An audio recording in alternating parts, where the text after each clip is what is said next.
बोलिए श्री कृष्ण भगवान की जय। श्रीमद् भगवत गीता की जय। श्रीमद् भगवत गीता की 15 अध्याय का माध्यम। श्री महादेव शिव जी कहते हैं पार्वती से, अब गीता के 15वें अध्याय का माध्यम सुनो।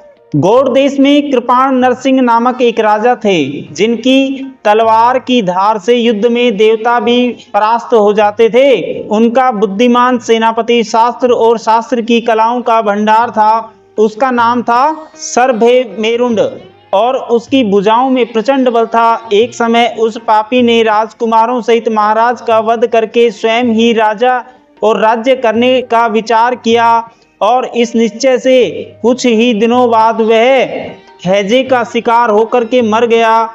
थोड़े समय में वह पापात्मा अपने पूर्व कर्म के कारण सिंधु देश में एक तेजस्वी घोड़ा हुआ। उसका पेट सटा हुआ था।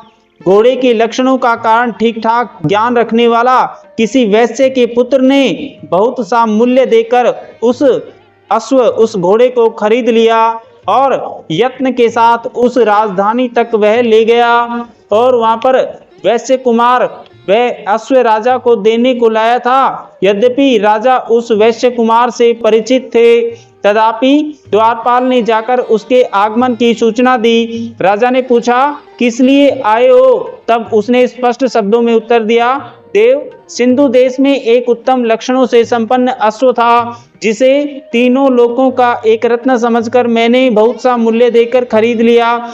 राजा ने आज्ञा दी, उस अश्व को यहाँ ले आओ। वास्तव में वह घोड़ा गुणों में उच्च श्रवा के समान था, सुंदर रूप का तो मानो घर ही था, शुभ लक्षणों का समुद्र जान पड़ता था। वैसे घोड़ा ले आया और राजा ने उसे देखा।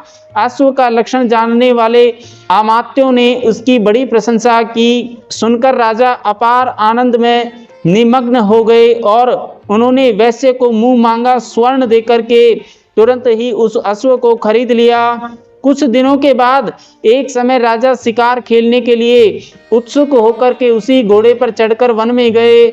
वहां मृगों के पीछे इन्होंने अपना घोड़ा बढ़ाया। पीछे पीछे सब ओर से दौड़कर आते हुए समस्त सैनिकों का साथ छूट गया। वे हिरणों द्वारा आकृष्ट होकर बहुत दूर निकल गए। प्यास ने उन्हें व्याकुल कर दिया।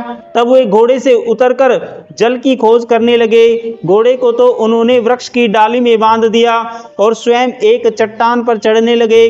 कुछ दूर जाने पर उन्होंने देखा कि एक पत्ते का टुकड़ा हवा से उड़कर शिलाखंड पर गिरा है।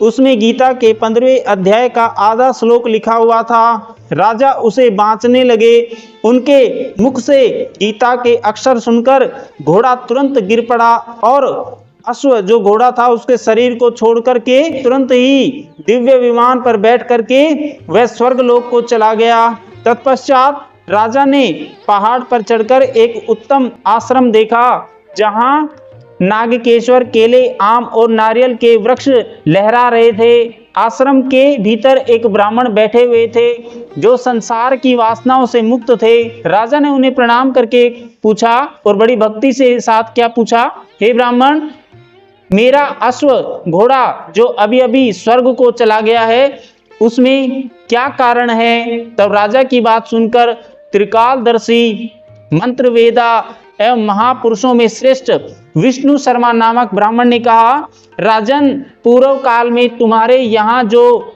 सरभेमेरुंड नाम की सेनापति जो था, वह तुम्हें पुत्रों सहित मारकर स्वयं राज्य हड़प लेने को तैयार था। इसी बीच में हैजे का शिकार होकर वह मृत्यु को प्राप्त हो गया था। उसके बाद उसी पाप से वह घोड़ा हुआ था।